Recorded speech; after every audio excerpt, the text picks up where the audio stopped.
Hello, calm parents. Welcome back to another episode of Parenting Teens with Dr. Cam. I'm your host, Dr. Cam, and today I'm talking with Jesse Giunta Rafeh, international best-selling author of Life Launch, A Roadmap to an Extraordinary Adulthood. Jesse is a licensed marriage and family therapist and a certified success coach. She opened her practice 15 years ago at the age of 26, working primarily with young adults. Giunta is also a TEDx speaker.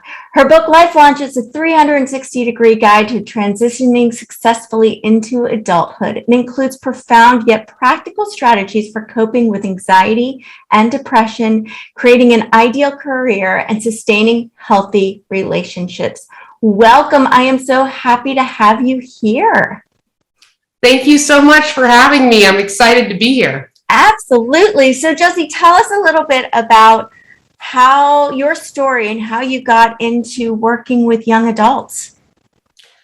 Well, as a teenager, I struggled a lot. So in my family, 3 of my cousins ended up committing suicide just because there was depression and mental illness.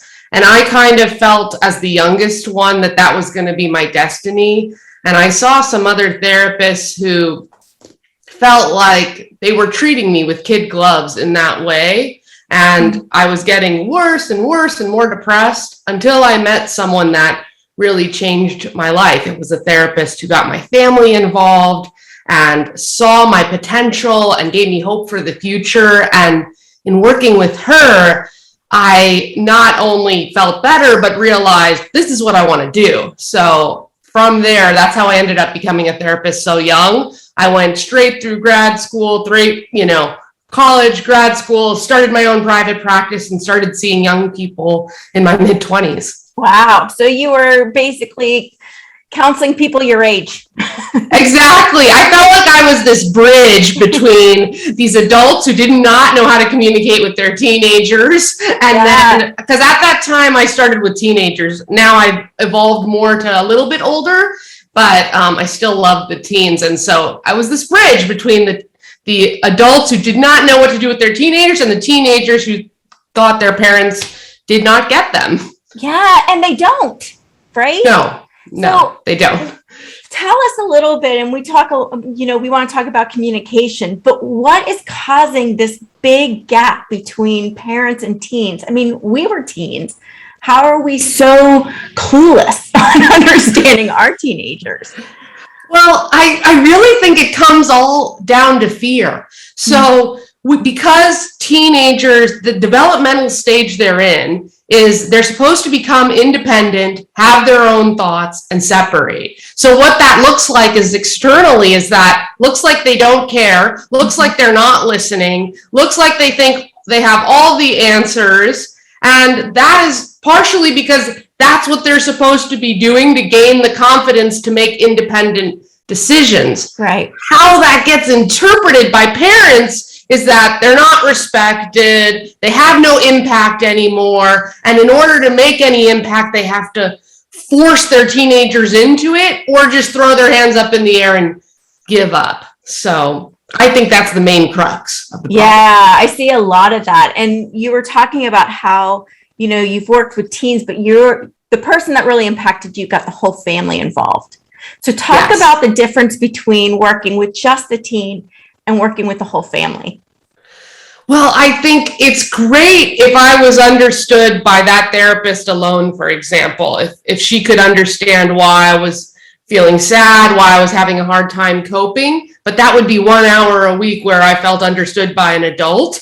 Whereas what I really needed was for my parents to understand my experience. They were the people who were living with me. They're the people that, even though I wasn't acting like it, I cared about their opinion more than anybody else in the whole world. So what that did was allow them to come in closer and to give me what I need in order to feel better and cope better and become confident, successful human being. Yeah, I mean, the people that you want and are craving approval from are your parents. Yes. It seems to be the hardest people to get approval from. are your Yes. parents. Yes, So because they're so scared to give it. Like, they're scared if they give too much, then you're just gonna veer off, into some negative direction. But it's not true. No, in fact, it's the opposite, because I think I talk to teens who are like, I give up. I can't get my parents' approval, so I'm not even going to try anymore. So it does the opposite, right? Yes. You create, in therapy, we love to say, like, you create what you fear. You fear you can't communicate with them. You fear they're not going to listen. You fear they're going to go in this bad direction. So the biggest thing you can do for your teenager is actually, when they look in your eyes, that they see that you have hope for them and hope for their future, and that they're going to be able to conquer whatever they need to conquer to get there.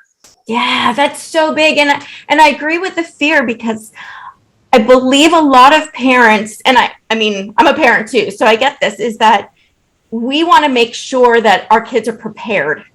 And so I think a lot of times what we do is we pile on the worst that can happen or the feedback. We don't want to soften them or, make them delusional. But what happens is we just crush everything in them, right? And this attempt to strengthen them, but we weaken them when we do that. Yes. It's a tricky balance, right? Like, how do you not be a dream crusher, but at the same time help them to see what's, in reality? Yeah. Too. So how do we do that? Like, what are some tips you have for us to really communicate with our teens? Because we're trying to help them. A lot of times we're not, we're kind of doing the opposite without meaning to. So what are some tips you can give parents to actually effectively help and communicate with their teenagers?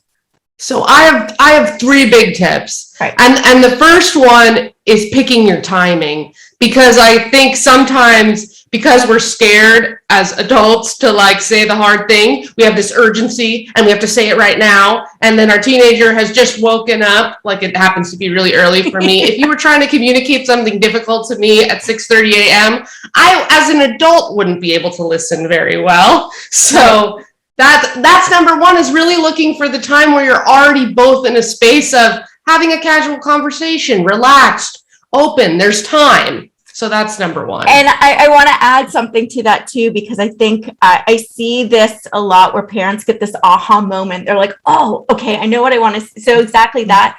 But what I see a lot of times is they'll text them. They're so excited to share this new information that they text them.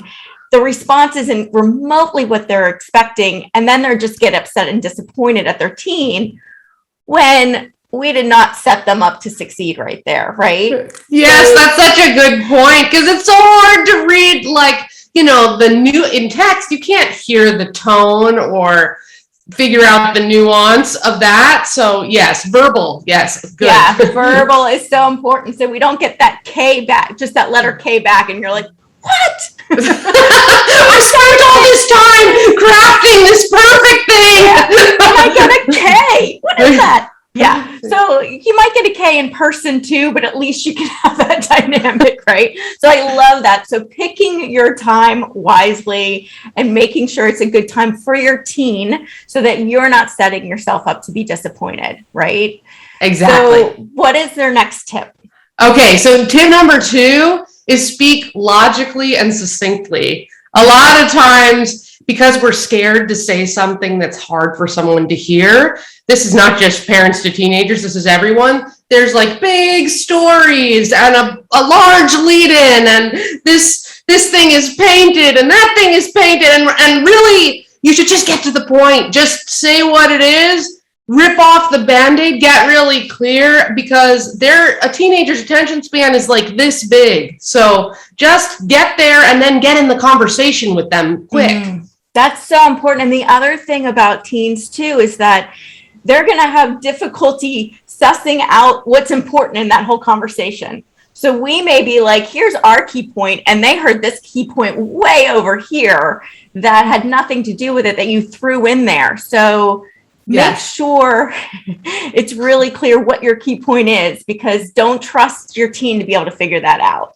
So I think that is such great advice, and just get to it. Otherwise, you've lost their attention completely before you even get such good information. All right, tip number 3. Okay, and then that leads to tip number 3, which is make it a negotiation, not an ultimatum.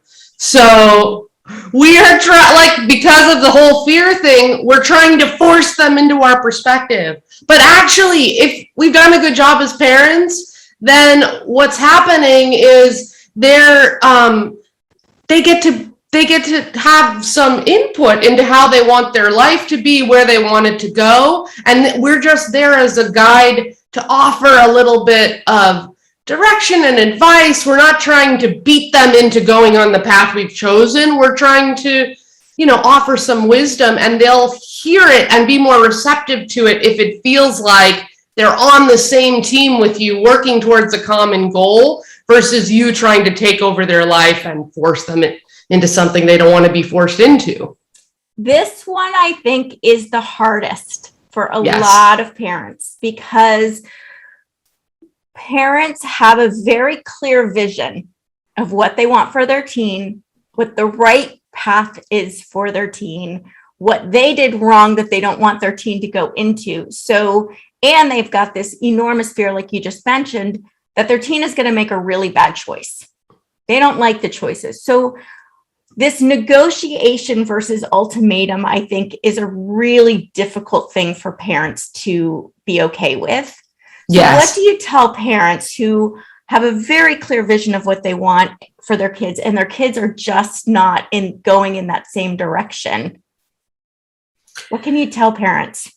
I tell parents a lot that 90% of the work is done actually by the time you get to the teenage years. So you think you're still in the shaping and molding, and you actually did all that before, and now and the ship has sailed. So you might as well get on board with helping them realize they're an individual with their own dreams and goals. Now, that doesn't mean that parents often in my office, they're like, what does that mean, Jesse? They're going to sit on my sofa and eat bonbons while they pursue their, artistic career that doesn't have any chance of going anywhere? No, I think you should set boundaries that set them up for success. Like they have to earn a certain amount of money or go to school, or there's rules that they have to live in order to live in your house and get free food and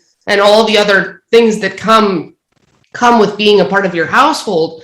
But when you're in a conversation about, let's say, like whether or not they're doing their homework, you can't force them into doing it. They have to buy into the idea of why it's good for them. Yeah. And you'll actually have much more influence than you think if they feel that way, if they feel like you're really listening to them and understand them, and that you mutually respect their opinion as well. That is a big one right there, because I think a lot of parents, and I'm sure you get this too, I get a lot of parents that are frustrated because their kids aren't motivated, but when it comes down to it, they're not motivated to do what the parents want them to do. Right? And they have tons of motivation, just not motivated to do what the parents want to do. And the parents want help from me to get their kids to do what they want them to do. And unfortunately, that doesn't work. It's not the way it works, right? And so I think that's a hard thing too. It's like, well, and that's where so much of this disconnection comes, is because, like you were saying, parents are still trying to mold. We're still trying to force. And the more we try to force them into this box that we envision for them, the more they're going to fight back. Yes. And that's so much of the conflict, right? Yes. So when we see our kids pushing back, and what we read, and you said this, and I agree with you so much, we read it one way. It's not meant that way. So we read a lot of their trying to voice themselves as disrespect, as defiance, as attitude, right? When it's really them. So when we see this and we're experiencing and it's triggering us, what should parents do to get in that right headspace to actually help their kids? Great question. So number one, just take a deep breath. Because when we're activated, I know I don't communicate the best. If I'm activated, I really try not to have a conversation with my husband, my friend, or whoever is upsetting me in that moment, because the odds are that I'm going to say something that I regret, and that my ears have now closed and I'm not listening to this other person in the same way. So take a deep, you're triggered, you feel scared, you feel angry.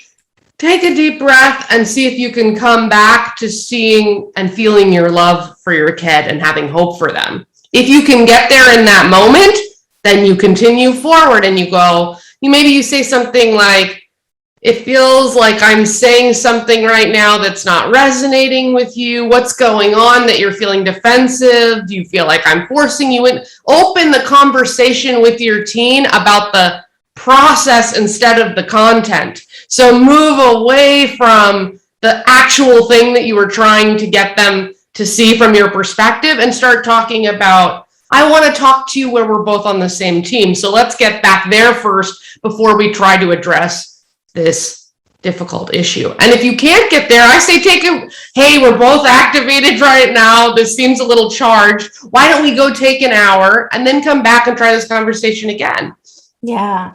Now let's go to the other side of it, because I hear parents that are in this space.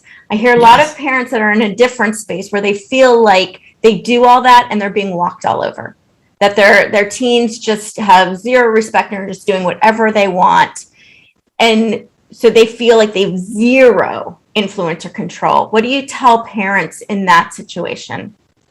I would say I'm big on, like, instead of setting boundaries verbally, that the boundaries are going to be kind of what I was pointing to a minute ago, like financially, like if you want money to go to the movies and hang out with your friends, then get a part-time job or do these chores around the house or get these certain grades, that they're standards that they're held to in order to earn freedom. So freedom should be tied to them being accountable adults. And so that way we're not trying to go, you don't talk to me with respect. I mean, I would like that there to be a conversation with you and your teenager where you're both honoring and respecting each other's opinion. Don't get me wrong. That's really, really important. But it's more about, these are the clear boundaries that we live within, so that you're never being walked over, because if they're not living within those boundaries, then they don't get their freedom, which is the most important thing in the world to them. Right. I think what's really powerful about that too is a lot of times when we feel like we're being walked over all over, we kind of go to this other extreme where we suddenly try to like control and get powerful and like, which does the opposite, right? What you're saying is you create these boundaries, which you can do out of kindness. Like they're not about punishment. No. At all. They're about guidance, which is a whole different thing. So it can be so matter of fact. Like they didn't do it. Okay, well, you didn't do it. Like, I don't need to get emotionally charged. I like the word charged. I don't need to get emotionally charged. They don't need to they might not like it, but they don't need to get emotionally charged either, because we already knew ahead of time what was going on. And so I want to ask another question, because I think this is the other thing parents I see struggle with, is setting consequences and boundaries ahead of time, because so many of them use it as a punishment after the fact, which does not work. It really backfires, right? So tell us a little bit on how do we set up these boundaries ahead of time and communicate them effectively ahead of time? I think I'm so glad you said all that. Those are such good points, because in my vision of it, it's neutral. There's no emotion about these boundaries. Because it just is what it is. That way you can be just having conversations about, moving each other, about love and connectedness and goals and dreams. It's not heated because the standard is already set, and you're going to set it ahead of time. So because it's going to feel like a punishment if it's you don't respect me, so now you're going to have to do the dishes, and now you're going to have to get a part-time job if you want to hang out with your friend. Well, that doesn't feel good. I don't want to be talked to like that now. So definitely I would not want to be talked to like that at 15 when I have no, less impulse control, unless, you're going to get a tiger back. If you treat me with aggression, you're going to get a growl back. Absolutely. Right. But if you're like, this is how it is, and this way we don't have to fight or argue about it, that way you're clear, I'm clear, then then it could take a lot of the emotion out of it. Yeah. And I think one of the key things you just said too is like, we don't want to be treated that way. So a lot of times I think parents have this vision of, well, they're my kids, I treat them the way I want to treat them. And you're right. However, they're human beings. So how they respond, you have no control over. And so I think a good boundary or a good kind of guidance is, how would you feel if someone treated you the way that you're treating them? How would you feel if your boss came to you and basically punished you after you did something wrong in front of everyone, right? Probably not great. Probably would go look for another job, right? Yes. So I think being able to put yourself in their shoes and go, okay, how would I respond in this? Because chances are they're going to respond that way. Yes. They're human. Yes. And that goes like both ways. That goes with the part of, like, we're talking about aggression is met with aggression, but also on the other end of the spectrum, if you're tippy-toeing around your kid and going like, oh, I don't know if they're strong enough to hear this, it also kind of like, I don't want to be talked to that way either. I'm like, just tell me. Yeah. If I did something that like you need to address, like just let me know I'm strong enough to hear it. I want to know. I want to be the best person I can be, and be treated as if I'm strong enough to hear that too. Yeah, that's a big one. That is a really big one. And you have that. I mean, it's all about conversation and communication, right? Yes. Not having each other, because when we kind of tiptoe around them, they learn to tiptoe around us. And I see this, and I'm guessing you see this too with teens. A lot of teens won't talk to their parents because their parents don't talk to them, and they don't want to add stress and worry and disappointment. So they just don't tell them. And they can tell us. And we're like, I know your parents want to know this. Like, they want to know this information. They're like, oh, I can't tell them. Like, that would just be too upsetting. And it's like, they want to know. Yes. But it's really hard because they're watching what you're doing. And if you're not sharing information to protect them, they're not going to share information with you for the same reason. Exactly. So, tell us about your book. So I wrote this book called Life Launch, which I'm super excited about because it's basically everything. I use a combination of my own story and then the stories of working with my clients, and it's everything I wish I knew in my late teens and 20s in order to create the adulthood that I wanted, which I did. So it's, it starts with your emotional health, and then it goes into your career and your physical health, and then it ends with your relationships. Wow. So this is written for young adults. Yes. Oh, that's great. Okay, what a good gift for people too that are graduating and stuff, to give them like, here's your skills. Yeah, it's really sweet though. My mom's friends who all have like young adult kids, they're all reading it. And then if their young adult won't read it, then they're interpreting it for them. Yeah, exactly. It's like, here's what I want to make sure I teach my kids, which is so important. Like these are the skills. What are like, just name maybe like 2 key skills in there that you have that you would recommend parents make sure that we're teaching our kids? I mean, the big thing is it just teaches you like the stuff we're kind of talking about today in this conversation. The end of the book, which is like, now how do you effectively communicate? What my book does is the best way to effectively communicate is to be self-aware of your own feelings. So the book is kind of like walking yourself through therapy without going to therapy. So it helps you get to the place where you can be more congruent and clear in your communication. That's wonderful. Before we go, any parting words of encouragement for parents of teenagers? Have hope that you did a good job and come back to that as your anchor. So just know, like when you're looking at them and you're feeling love for them in the good times, like really hold that in your heart, because their odds are they're going to be okay, even if they have to go through some stuff to get there. Oh, I also wanted to say about the book that anybody who signs up on my email, the first 10 people that sign up on my email list, I would love to send them a free book. Nice. So sign up for our email list, get a free book. That's fantastic. Thank you. We'll put all the links in that information in the show notes so people can do that. I love it. Thank you, Jesse. I'm so grateful you could join us today. Thank you so much for having me. This was so fun. Absolutely. And thank you, parents, for taking time out of your busy day to spend with us. If you want to learn more about how to help your teens succeed, you can grab my free guide, 7 Secrets to Motivating Teens, at askdrcam.com/motivate-teens. Finally, if you enjoyed this episode and all the helpful strategies Jesse shared with us, please take a quick moment to rate and review. This helps other parents like you find this show, and I encourage you to share it with a friend as well. Until next time, have a peaceful, positive, calm day.